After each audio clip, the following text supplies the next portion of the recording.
You guys ready? Okay. I would like to call the March 5th, May 6th. The May 6th, 2025 meeting of the Cloverdale Planning Commission to order at 6:02 PM. We'll now recite the Pledge of Allegiance.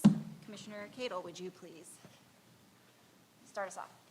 I pledge allegiance To the flag to the United States of America, to the republic for which it stands, one nation,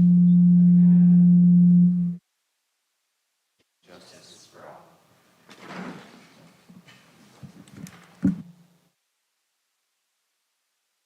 Clerk, can we please have a roll call? There is clerk. He's out. Councilmember Cadle, Commissioner Cadle, Aye. Commissioner Waggy, Commissioner Acey, Commissioner Frankston, Chair Springler, Here. Okay. Are there any do any commissioners have any conflicts of interest for any items listed on tonight's agenda? Okay. Staff, are there any changes or deletions to the agenda this evening? no changes, Chair.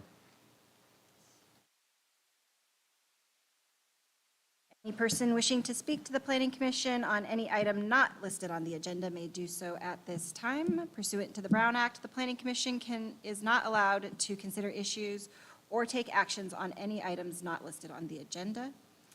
Comments from the public will be allowed on all agenda items at the time each item is called. In-person commenters may fill out a speaker card before or after they have spoken. Please submit it to the city clerk for the record.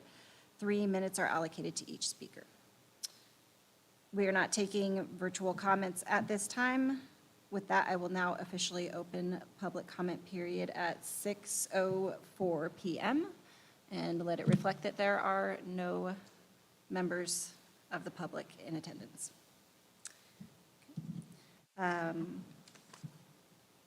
Presentations. Excuse me. I think my minutes got moved around here.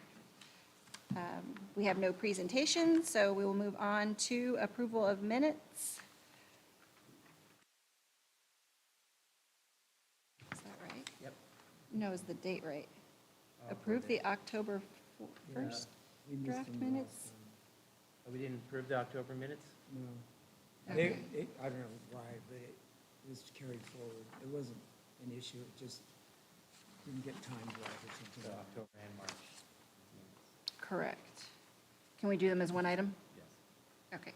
I move to approve the minutes for October 1st and for March 4th. 1st, 2024 and March 4th, 2025. Favor, say aye. Aye. Opposed? All right, passes. Okay, moving on to public hearings.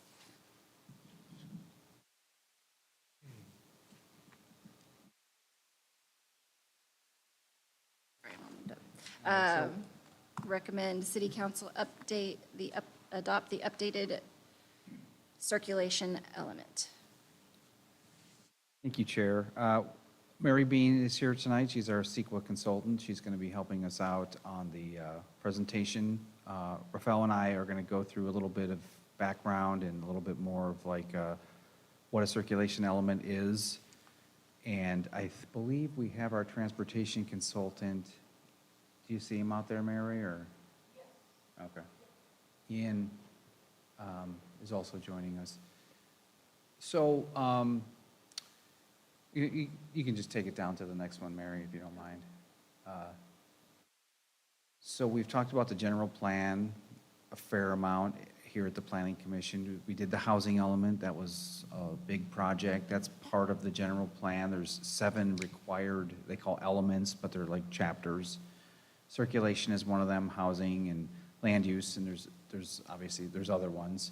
But what we're trying to do tonight is go through our updated circulation element, and there's some reasons why we did that Mary will go into related to CEQA, but it was getting a little bit older, and so where, you know, this is a good process to go through either way. It is required, it's a required component. Yikes. I'll leave my. Yeah, maybe just turn them off until you're ready to talk. So it's the part of the, hello?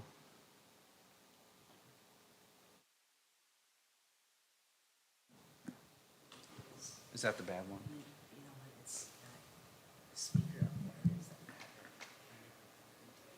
Okay, so just point it like that? Okay.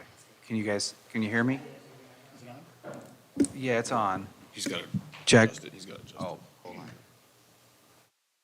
Always something.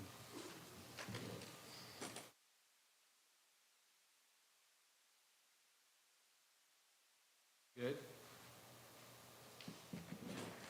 Test. Yeah, sounds like it. Okay, I'll go until it starts doing feedback again.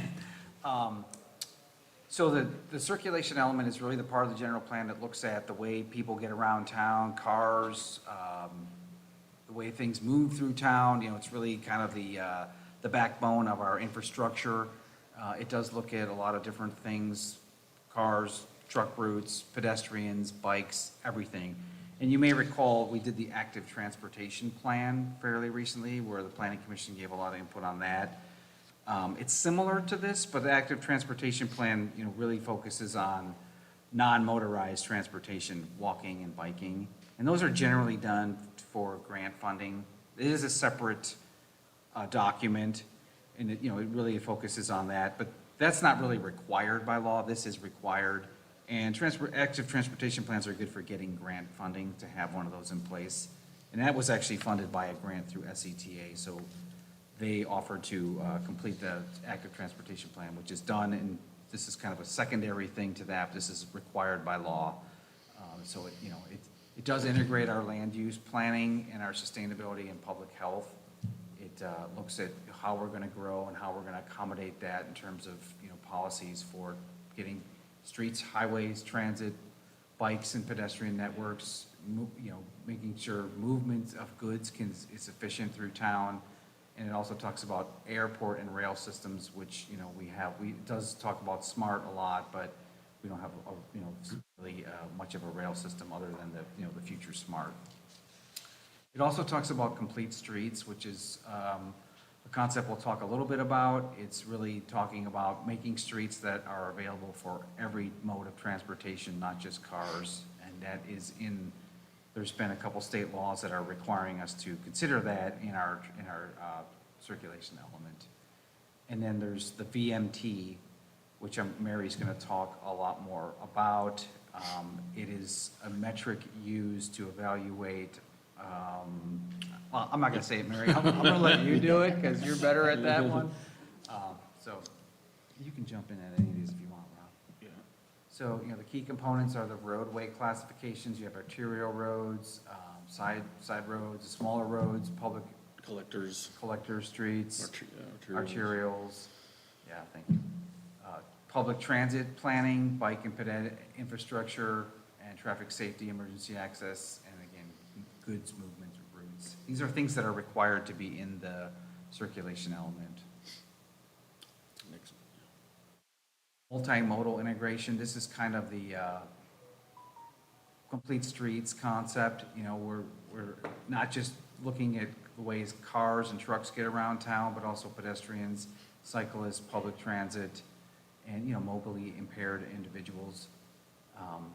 It promotes active transportation and for healthier communities. I'm not going to talk too much about this because Mary is.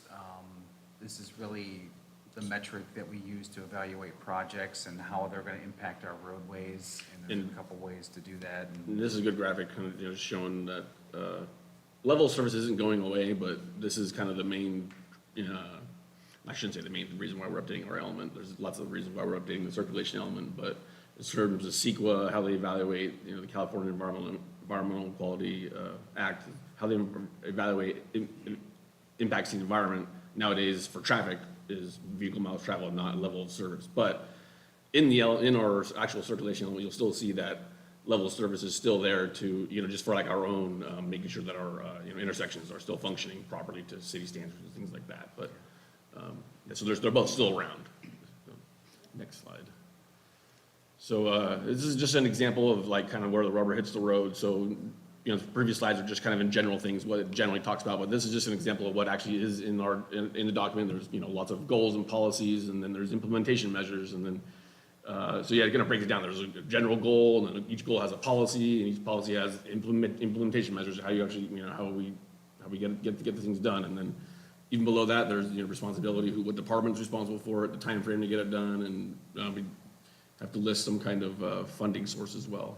Yeah, so when we evaluate development projects and we say it's consistent with the general plan, I mean, these are the kinds of things, that we would look at to see. And it's also a good tool for us to ask for developers to do certain things, like bike connectivity and things like that. If it's in the general plan, you want to be in conformance with the general plan, so we're going to ask you to do these things. So it is good to have it, adopted in the plan, so we can use that.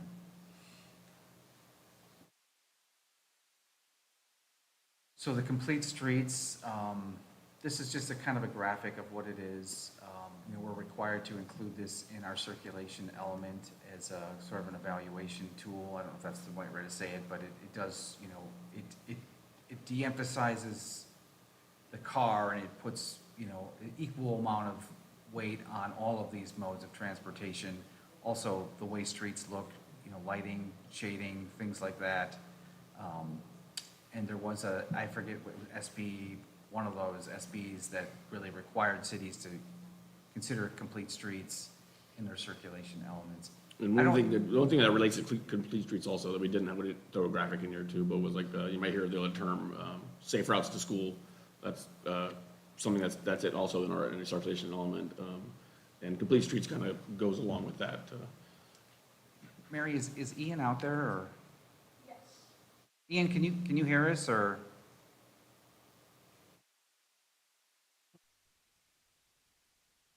Oh, are you guys able to hear me? Yeah. All right, cool. Sorry. Unfortunately, the way my setup is here at home, the screen with everybody is up there and the camera's down here. So apologies for me looking up there here on the screen. So Ian's from Fair and Piers, is really reputable transportation and traffic engineers, and he did a lot of work on our circulation element. I don't know, we kind of went really, high level. I don't know if there's anything you wanted to add, Ian. I didn't want to put you on the spot, but. I think maybe just a couple of things here, as you guys were noting. AB 1358, the Complete Streets Act, really makes us plan for all modes: walking, biking, public transit, rail, airport. I think, as Kevin might have mentioned earlier. So that was kind of a game-changing piece of legislation from the early 2010s. And then also kind of in the realm of safe routes to school and some of the integration with the county active transportation planning work is Senate Bill 932 and the integration of the safe systems transportation approach. And what that approach basically means is, trying to have separation of modes and just reflecting the fact that, collisions happen. And so we need to design a roadway system that is, more forgiving, if you will, in terms of when accidents do happen. One other thing, I think, just kind of tearing off what Rafael and Kevin said, for the general plan guidelines say that using level of service to plan out the sizing of the circulation system is still a great, wonderful option, and the circulation element is the right place to put in level of service policies. So future traffic studies can still require congestion-related analysis. It's just that that congestion-related analysis can no longer live in the environmental document. You can still condition projects through conditions of approval to make adjustments to the roadway system. It's just now the state has moved to that vehicle miles traveled metric, which I believe Mary will touch on here in a little bit. Hey, Ian, can you just give like a 2-second a level of service definition for maybe people who don't know what that means? Yeah, so level of service is kind of that traditional grading A through F. for the operations of the circulation system. For kind of local roadways within the city, we measure it based on intersection delay as the primary metric. And so level of service A is the really, really good operations. Level of service F is overcapacity operations. People usually like to use the word failing in that case. Level of service E represents at capacity operations. So when the traffic volumes are highest, the intersection or the roadway system is operating at capacity at level of service E. For a long time, and also retained here in the updated circulation element, the city's level of service standard is level of service D. So roadways would still be, pretty full in that peak hour condition under that standard, but they would not be over capacity or even at capacity because we're one notch below at capacity. So that's traditionally when you've seen traffic studies and doing congestion-based analysis, we review development projects versus that city level of service standard. So I think that's it for us. Oh, you want to, go ahead, Commissioner Waggy.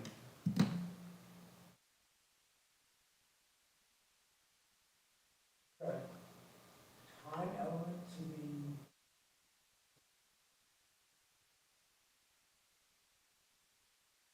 the that is city or something like that?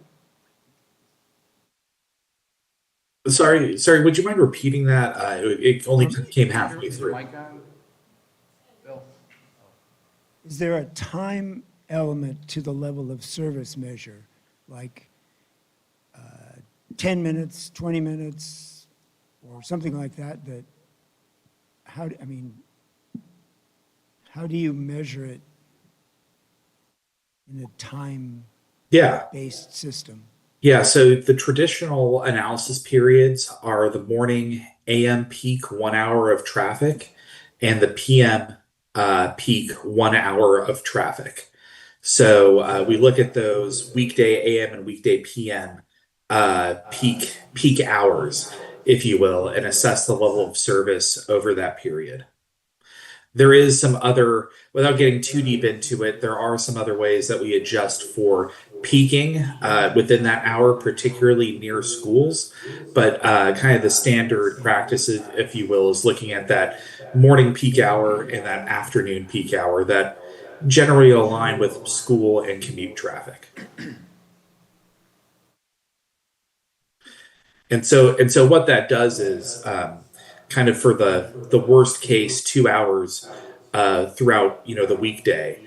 That's how the level of service standard is identified. And the other hours of the day, the traffic volumes are less, so you'd see much better operations than in that peak, the morning peak and the afternoon peak hour.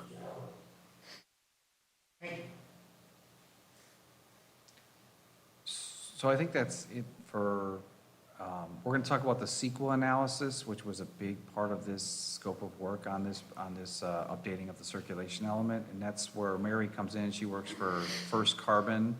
It's a CEQA consultant that we've used in town several times. And so I'll just go for it, Mary. Sure. Good evening, Madam Chair, members of the commission. Mary Bean, I'm a vice president at First Carbon Solutions, so I oversaw the CEQA documentation for the update to your circulation element. Your current general plan was adopted in 2009. I know there have been amendments since then, but your current general plan still uses level of service, as Ian was just explaining.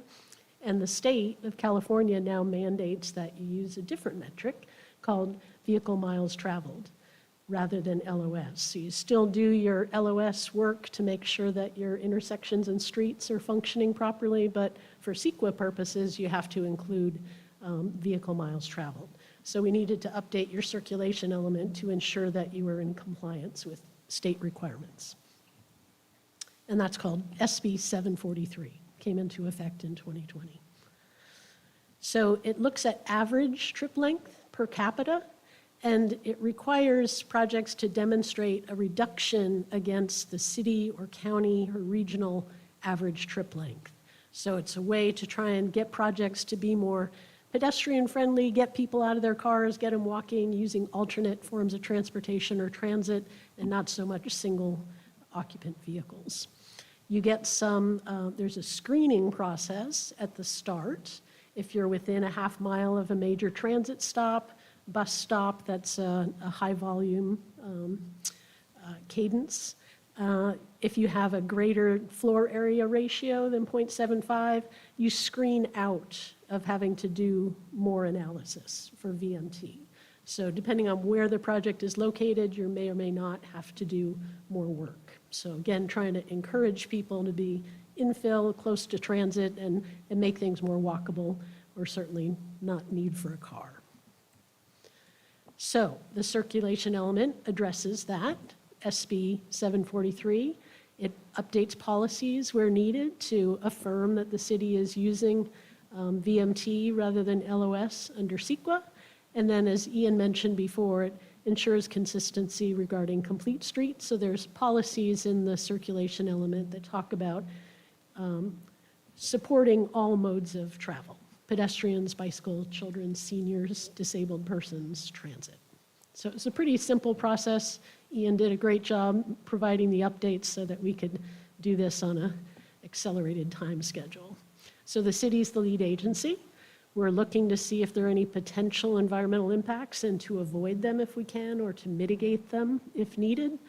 The circulation element update is really limited to these policy changes, as I said. So it doesn't propose any physical improvements or environmental changes. So this EIR that we prepared is focused solely on transportation.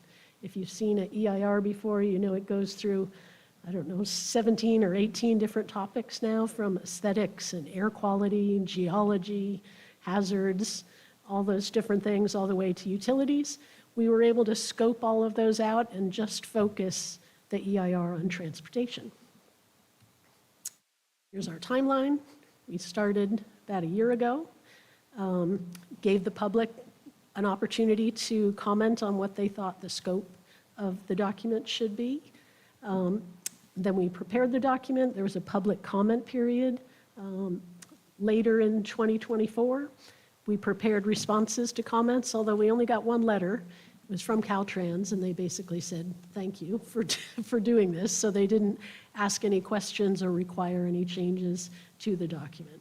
So we're here tonight, and then we'll go to the City Council, assuming you recommend approval, for a final certification of the document.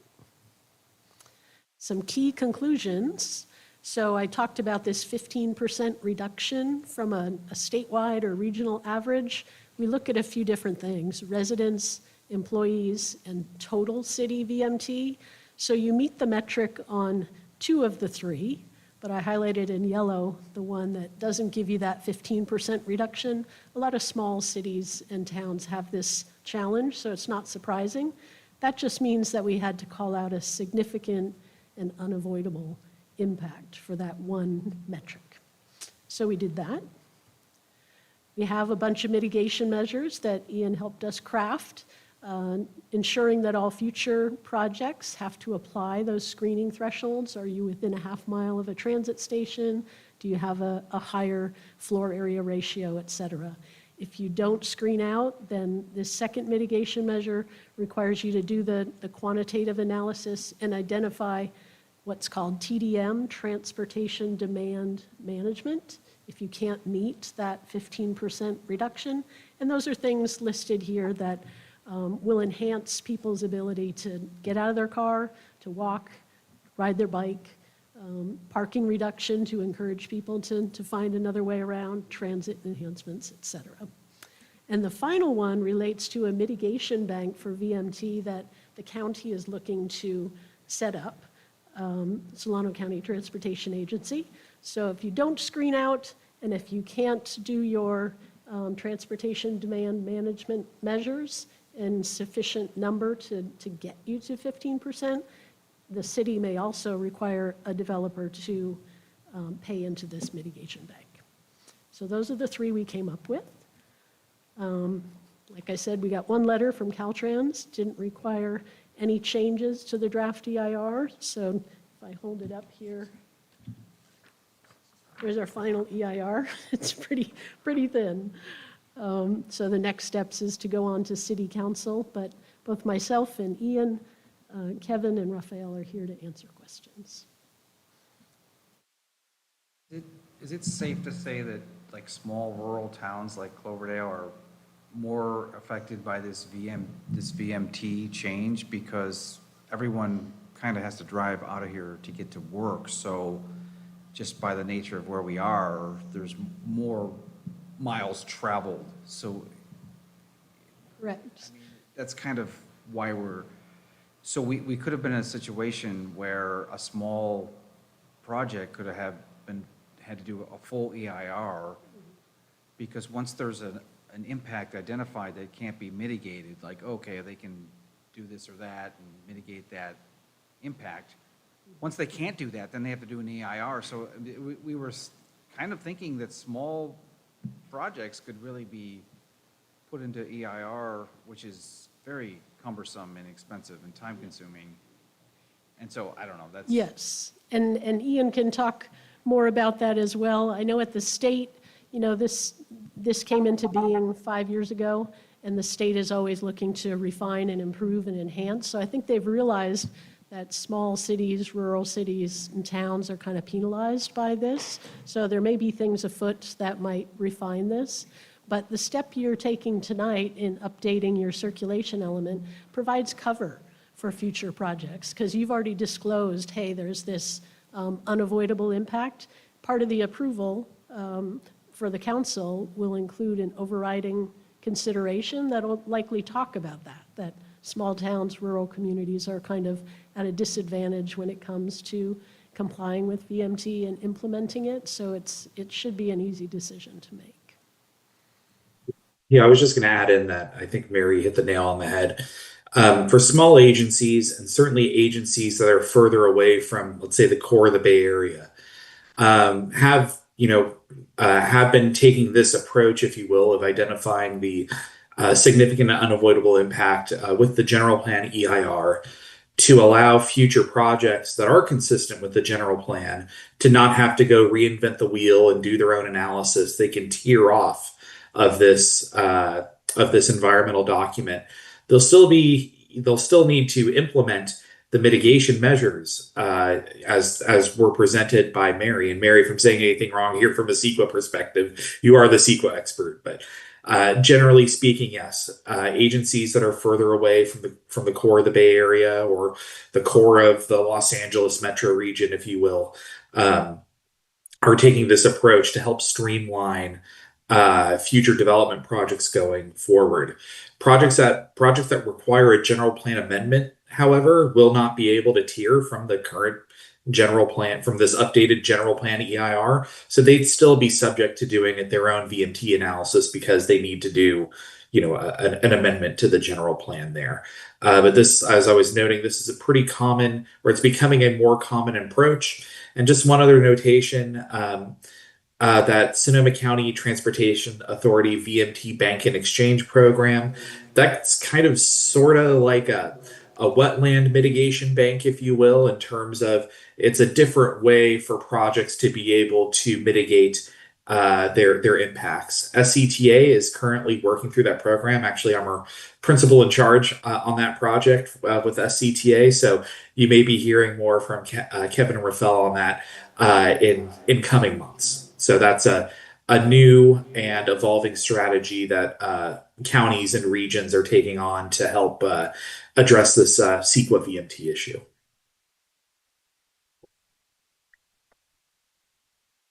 Very good, thank you. I will now officially open the public hearing at 6:31 p.m. In-person commenters may fill out a speaker card before or after they have spoken. Please submit it to the city clerk for the record. 3 minutes are allotted to each speaker. Please note, the staff and the Planning Commission will address your comments and questions after public hearing is closed and will not enter into dialogue with commenters. Mr. City Clerk, are there any members of the public wishing to make public comment? Very good. I will close the public comment period at 6:31. Bring it back to Planning Commission for their comments and questions.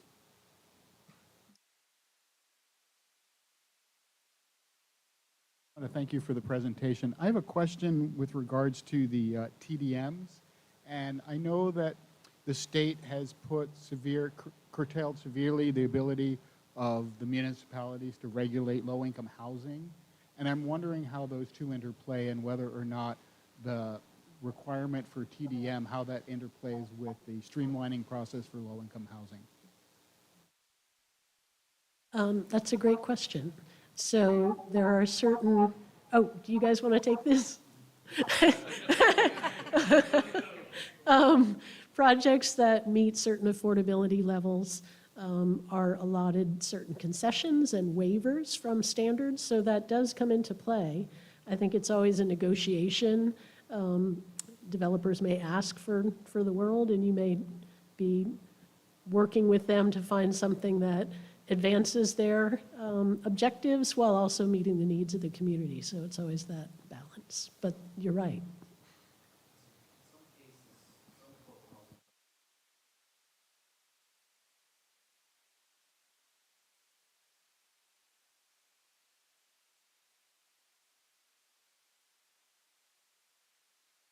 So in some cases, they can be exempt.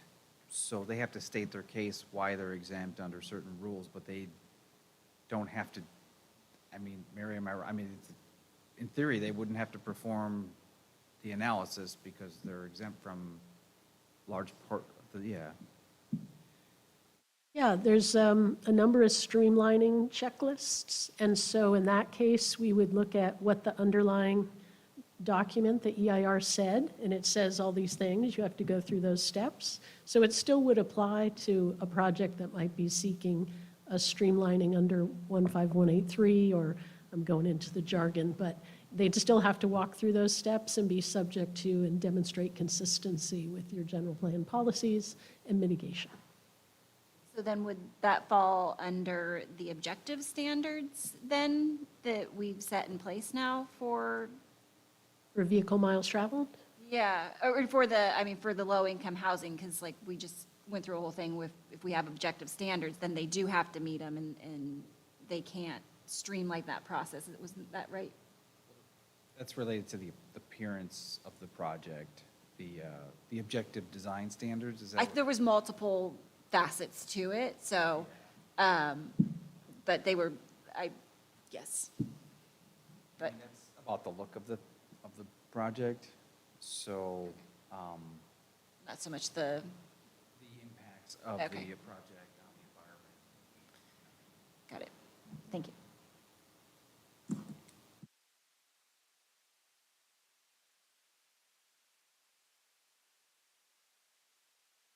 I like the deer in the headlights here.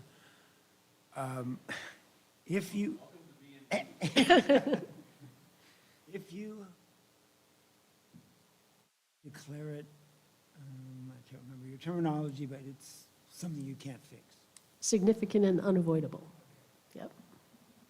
If it's declared that in this document, then a developer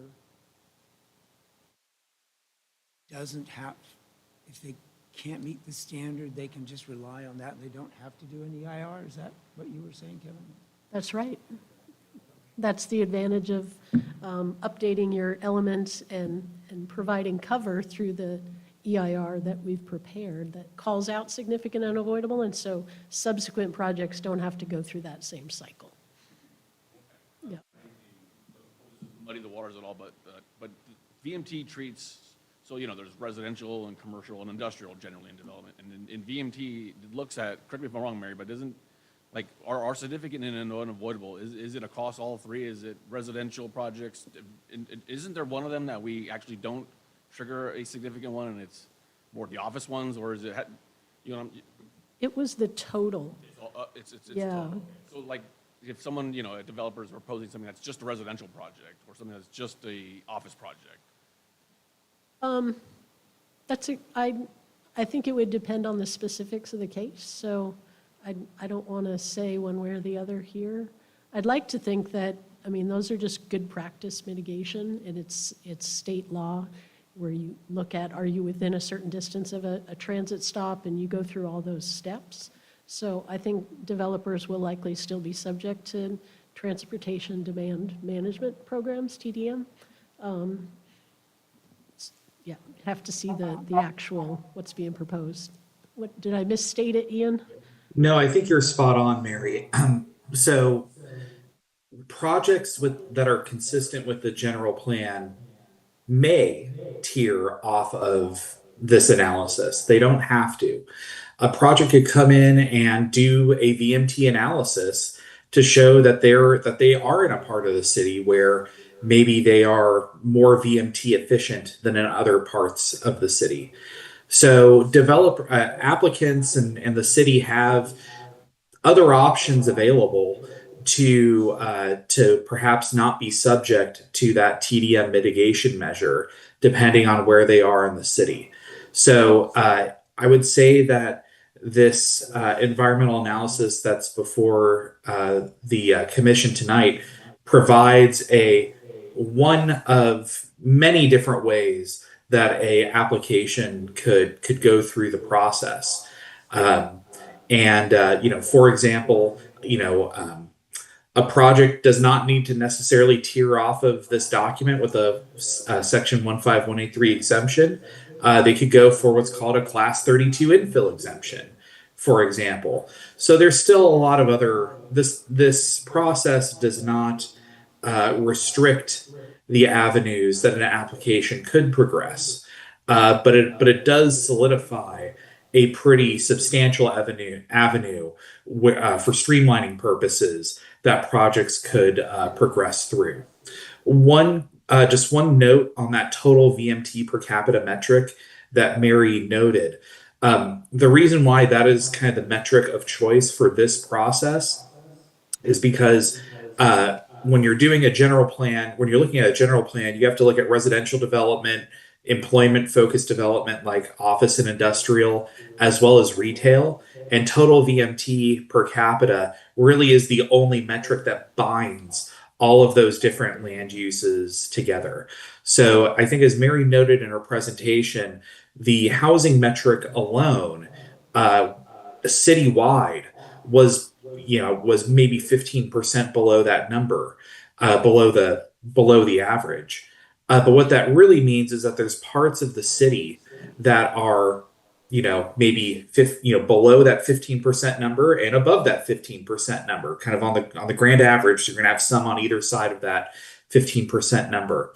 And so in areas where you are above, where you're not meeting that 15% standard, let's say more on the outskirts of the city, you could tier off of this analysis, not have to redo your VMT calculations, and then be subject to the mitigation measures which Mary noted.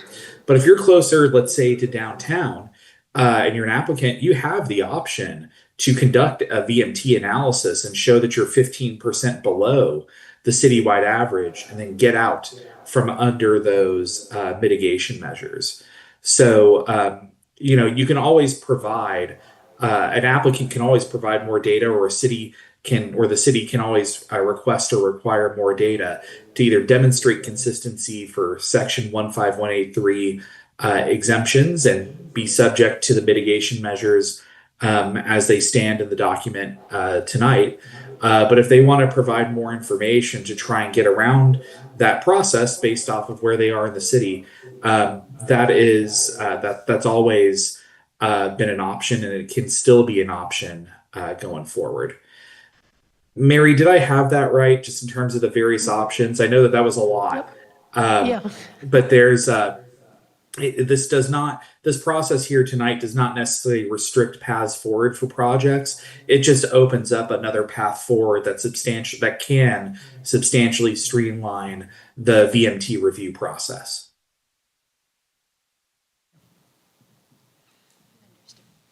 Yes, Commissioner White. Mention was made of a bank, and I'm wondering how the fees that go into that bank, I assume the developer is going to have to put some money into it. How is that determined? The project to set that bank and exchange program up by SCTA is still ongoing. So we're about halfway through the process. So we don't have any, unfortunately, don't have any details for the group here tonight. But Kevin or Rafael, I believe one of you is on the technical advisory committee representing Cloverdale for that project, correct? Yeah, I'm on that. Yeah, Raphael. They're still working out the details. So Yeah. is the city going to have the authority to set those development, I guess these are development impact fees, I guess they fall under that category. It's still being worked out. It's still in conversation, so that's not gonna be something that the city did. It's a, Sonoma's in the same boat as us, Sebastopol, there's other cities that are, it's not just us, that's why it's a mitigation bank. The bank refers to it's, this city, that pays into it, because we can't, solve the problem ourselves, so we're, hypothetically, yeah, County's working. Get another bus up here. yeah. Yeah. But through impact fees. Yeah. So then if projects are meeting the right criteria, they can pretty much forego giving us those impact fees, right? You're Which right. is, If there's low-income Yeah. projects or projects that are deemed exempt from this, or they work around this through different application Yep. processes, they can avoid this, yes. yeah. Okay. Very good. Are More to there, come on that. I know it's bizarre, kind of a strange concept, but it's, There's other impact fees than transportation as well. yeah. Are there any other comments or questions from the commission? All right, can I get a motion for the public hearing item? I move that the planning commission recommend a resolution to the city of Cloverdale that the city council adopt the subsequent environmental impact report and mitigation monitoring and reporting program, MMRP, in connection with the circulation element, and approve a general plan amendment to update the circulation element of the general plan. Can I get a second? A motion was made by Commissioner Acey, seconded by Commissioner Cadle. All in favor, say aye. Aye. All opposed, say nay. Motion passes. Mary and Ian. Okay, with no new business, we will move on to item G, which is commissioner reports. I think, I have one item. So on May 22nd, just so you all know, they're doing an open house on the Edge Esmeralda project that'll be held at the Cloverdale Museum, and I highly recommend you attend. In fact, I was passed on from the developers team to recommend that the commission come and attend. They're also going to be planning a on-site event, so this is going to be going for a month, and there'll be an on-site event. So I don't know if I'll get that information, but we probably will hear about it on that 22nd event when they're going to meet on-site and kind of walk the property, which I think will be very valuable for this commission to walk the property and see all of the aspects of that project and how it can impact our city. Quick on that, just if you do end up talking to the developer in any way, just keep track of any information you get for ex parte disclosures at the next time that, if that ever comes to the planning commission. understood, thank you. Definitely encourage that.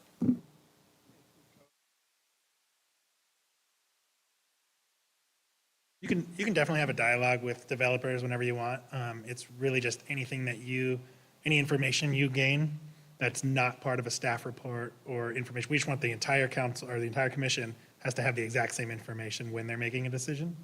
So as long as, if they're like, we want to do this, but only if you do this, like, you got to share that with the whole commission. So it's only, Understood. but most of the information that they're going to give you, staff will provide. I don't think we have had a meeting since we did the academy. Commissioner Waggy, is that right? I don't think we reported back on that, have we? No. Do you want to comment, or do you want me to start? I can start. I mean,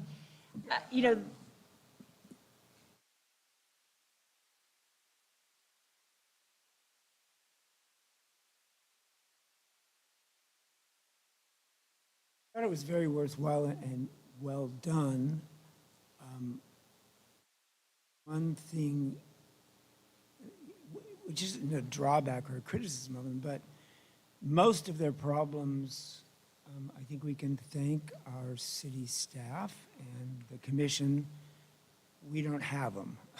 But some of them have got these builder, I think it was Morgan Hill, had 40 Los Gatos. Los Gatos builders. Remedy, yeah. Builders remedy projects going because they still apparently haven't got their housing element sorted out. That was pretty eye-opening. The big cities definitely have much huger issues than we do, and that was pretty apparent.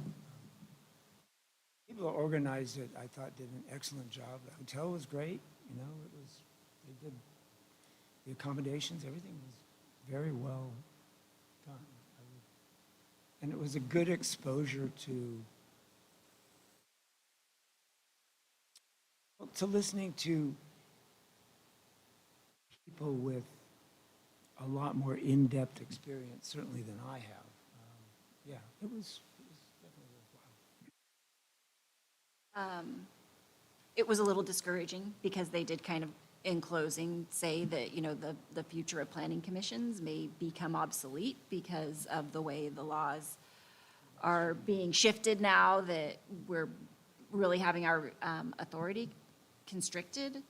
I did take away one thing. I didn't have my notes with me, but I thought it was the objective standards that they were really kind of hammering home about having those in place to have a minuscule amount of control over some of these low-income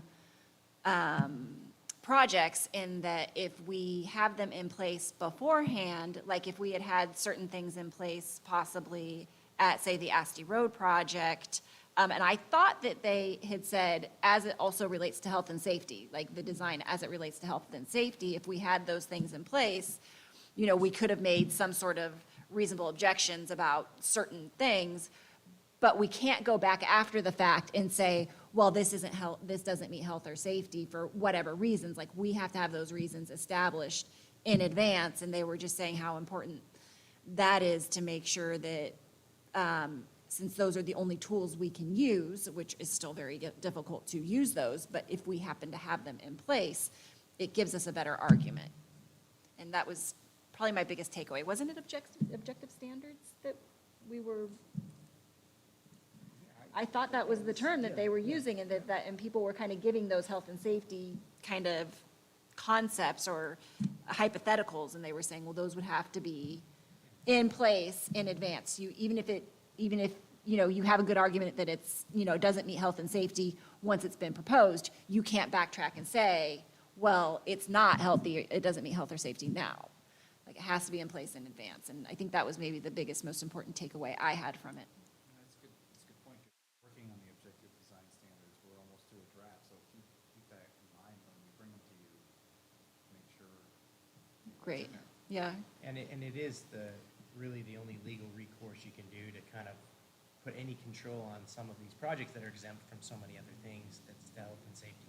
Correct. Which we tried to address in our own way with that project specifically. So I feel like we attempted to get a whole curb system and all of that worked into the plan, so yeah. Yeah, and it was like, basically what I took away from it was, had we had those things already implemented in advance or built into our housing element, I guess, or into our codes, that then we could have said,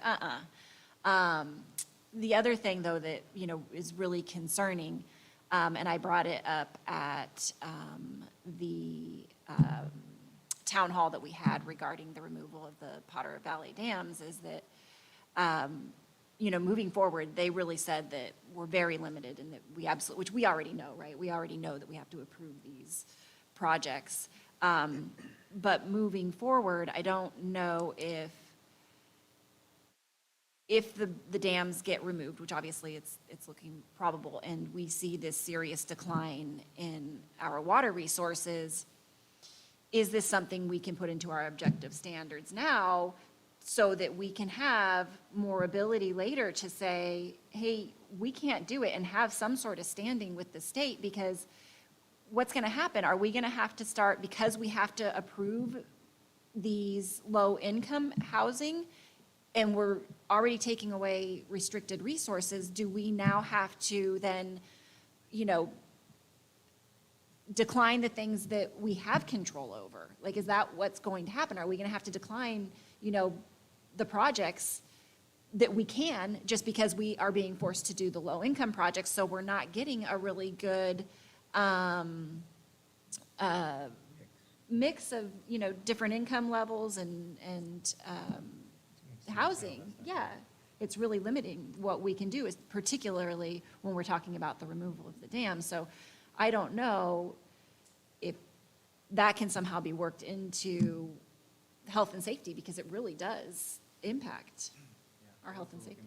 It's complicated. I know, and again, it's like they were honestly discouraging. Or not just, I mean, discouraging, but straightforward, right? Like, they didn't, you know, skip around it. Yeah, they didn't sugarcoat it, like, you have to do these things. So, you know, it does put us in a difficult position if we have to build those, and then that's increasing the population, but we don't have the water to even support that. Then do we have to say no to projects that we can, simply because now we don't have the resources to do it? It's, you know, and something that I think is very real, and that we need to continue having the discussion about and coming to the table with all the other communities, because I don't think that most of the people downriver realize what's happening. Like, I don't think that, you know, going further south through Sonoma County into Marin County, that they have any concept of what's happening It affects them all, here. but not nearly As as much as yeah. Hillsburg up. Yeah. Really gets slammed. For right sure. there. Everyone else gets affected by how the river could affect different migratory fish or things Right. downstream, but we're the ones that are, it actually will help Guerneville, because Guerneville will be less of a flood zone. Right. But we continue to get water here. There was a study done of water resources that, can't remember, it was a couple of years ago. The city did it, or it was sort of, there was a bit of controversy about, do we have enough water for Baumgartner? Do we have enough water for Alexander Valley? And then there was some kind of a study that was referenced that said, yeah, we got enough water. And I'm wondering where that study is today with respect to the possible closing of the end of the Potter Valley thing. That was taken into if that possibility was taken into consideration when. It was not, I remember at that time, it was not included. It's a multi-year study, and so they take it every so often, and the way that was taken, it didn't include that because it wasn't as determined. Next study would include that, but I don't know when the next study is taken. Yeah, we're doing a water master plan now, and that's part of that, but, I mean, I think the study concluded that we had the capacity to clean and deliver water. You know, our general plan projected we would be at 12,000 people right now, so a lot of the studies and the infrastructure we put in place was to accommodate the 12, we're at 8,900, so we haven't meet that, but all bets are off if there's no water down there. Yeah. But we can pump it, clean it, and get it into tanks for up to 12,000 people and even more, but it's just, again, it has to be there in order to, so that's the unknown. We have the infrastructure to process it. Yes. And we're just about to redo 2 wells. It's going to council next week to do the bid, and we've got a bid, and so that's gonna rebuild 2 current wells. That's gonna help us with our capacity. The Esmeralda thing, I think, was supposed to be water independent or something like that, and where they're gonna get their water if Well, there's, the I think aquifer's this is not what there. would be great to attend that thing, is what I've heard, which is not concrete until this goes through, but they are sourcing or looking to put a plan together where not only could they be more water independent, they could provide storage of water on site. We've talked about purple pipe for years, and I know we've been putting this into a lot of our plans, like that Alexander Valley, or the one on Ashby Road, that project is supposed to have purple pipe going in. they might be willing to merge that gap and be the first test subject to try to do that. But I don't know if our water treatment facility is set up for that. So it's kind of like a cart, you know, the great news is I feel like if we can get a good project that can help us get over that hump and help us get to there, we can start to build a resourced water plan. But I think that this was one of the points that I had made during the town hall is that, you know, with the forced low-income housing we have, and it's not that we don't need it, and you know, people absolutely need homes, but when that's all we can build or all we are building, we get reduced income from that. And people don't understand that we really need higher income housing to get more revenue, to be able to do these things and to be able to have more water storage and approve projects for those things. And, you know, it's kind of a catch-22 because if we keep doing one, it's difficult to do the other because we don't have the water, but we also need to do the other so that we can have the infrastructure to build the water. we don't have to do affordable projects. We've now met our arena numbers for years to come, but we haven't met it in the higher to moderate housing. Right, but they said in the, even once our RENA is met, we still have to approve those low income. If they come in with it, yeah, we still have to regardless. So, you know, it's just, it's making it much more difficult. Chair, I'm sorry to interrupt you, but for the Brown Act, since this is an agendized item, we don't want to get too into the specifics yeah. of it, unless there's anything else that the commissioners want to report. But I definitely suggest if you want it to be a future agenda item, talking about all of this, Potter Valley Project water, the water master plan, we can definitely add it, but I just want to keep us on. Very good, yep. Okay. Thank you. Commissioner Cadle, did you have anything to add from the academy? Yeah, I thought it was good. I thought they did a great job of taking some real-life scenarios and sharing the stories of interactions with people and, you know, especially disgruntled people in the audience, when commissioners were in the wrong and, you know, how to handle some of those situations.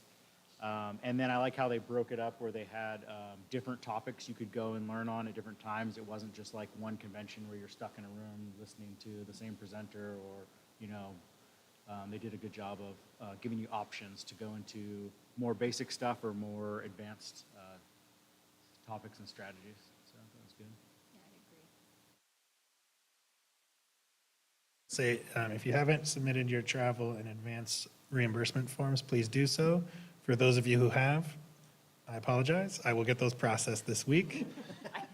It's been on my to-do list for a while. Council has rerouted some of my workflow as far as priorities, but that is, talking about it tonight reminded me, I need to get you guys paid. So for those of you that went, if you haven't submitted, please do so, and I will get you paid as soon as possible.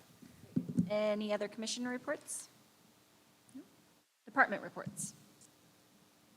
Just real quick, we are processing a 64-unit, pretty much market rate project right now. That they've applied and they've spent money, and we'll see where it goes, but it's at the end of 2nd Street, a little bit south, like behind the church. There's a big vacant parcel there. So that, it's mostly not affordable. It's market rate housing. It's kind of a good mix of small houses and a little bit bigger. I think there was like 12 affordable units, but most of it is standard market rate housing. I know this is one we've been talking about forever, but 101 North has submitted building permit plans. So, the hub. Baumgartner, I've requested an update. They did say they were going to start in April. I think there was some things going on out there, but I don't think it's full bore yet. So I have requested an update from the project proponent. With the hub and Baumgartner, I think they're both PG&E delayed, and I did see the hub met with PG&E finally, so they got out there. So maybe that's freeing things up, or maybe they're not getting. Been super accommodating to the hub. Oh, yeah. We've been to over So breakfast. we really, we feel like they submitted some really good plans drawn by an architect, like really good stuff. So yeah, hopefully that's gonna alleviate all that. Did it change much? Do we have to come back to us? No, there's not a lot of changes. I mean, like from the exterior appearance of it, it's pretty much the same. I mean, Yeah, stage is there. It's covered. I don't remember if it was covered when you guys, yeah. Mm-hmm. Yeah. How far along is Baumgardner then? They're still in the first phase, but like, are any of the units completed? Oh, no, no.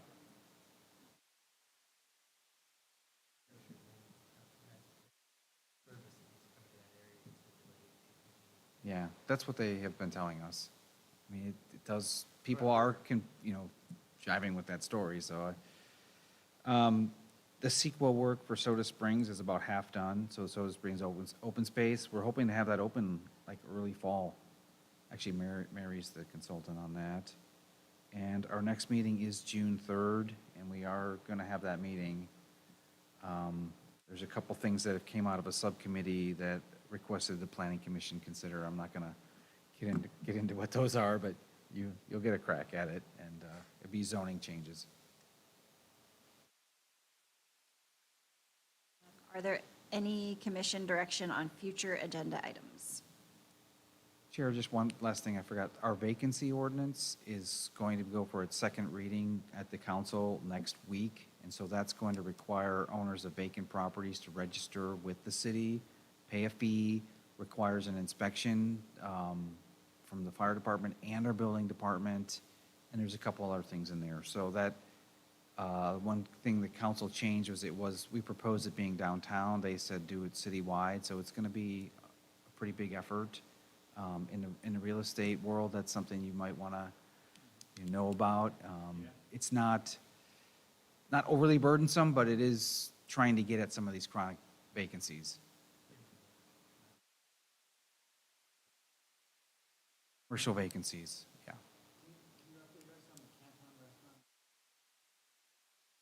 Yeah, I wish I could report something was going in there, but it really was, there was some leaking going on between the two buildings and the neighbors complained, so, and then there was some work being conducted without permits. Commissioners like to provide direction on any future planning commission or council subcommittee agenda items? Yes. Commissioner Weig. I'd like to continue the conversation about the Potter Valley project and. Water resources. Yeah.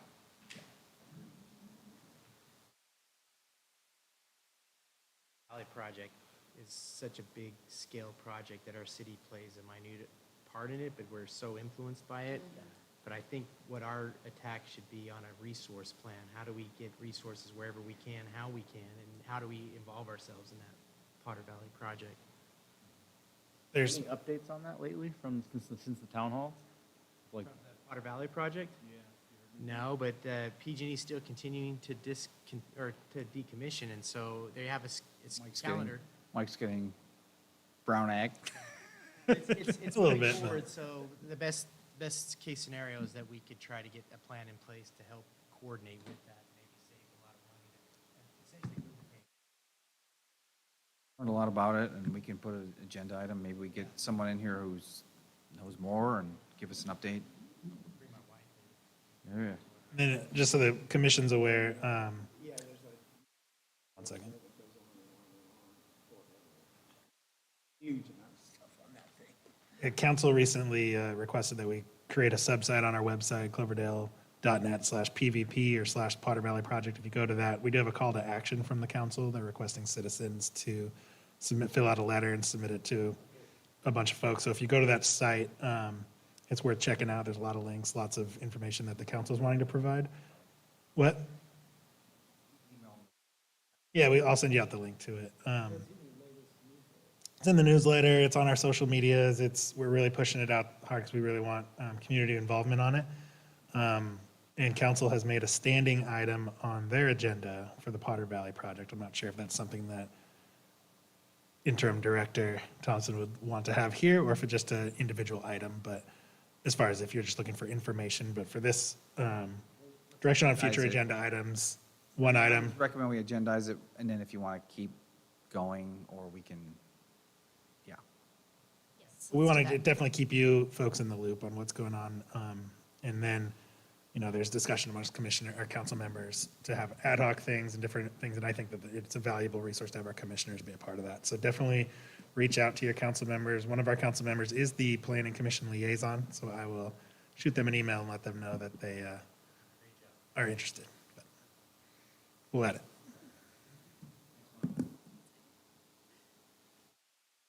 Thank you. So if there's nothing else, then thank you all for coming. This meeting is adjourned at 7:07 PM to the next regularly scheduled meeting of the Planning Commission on June 3rd, 2025. That was like Ron Burgundy.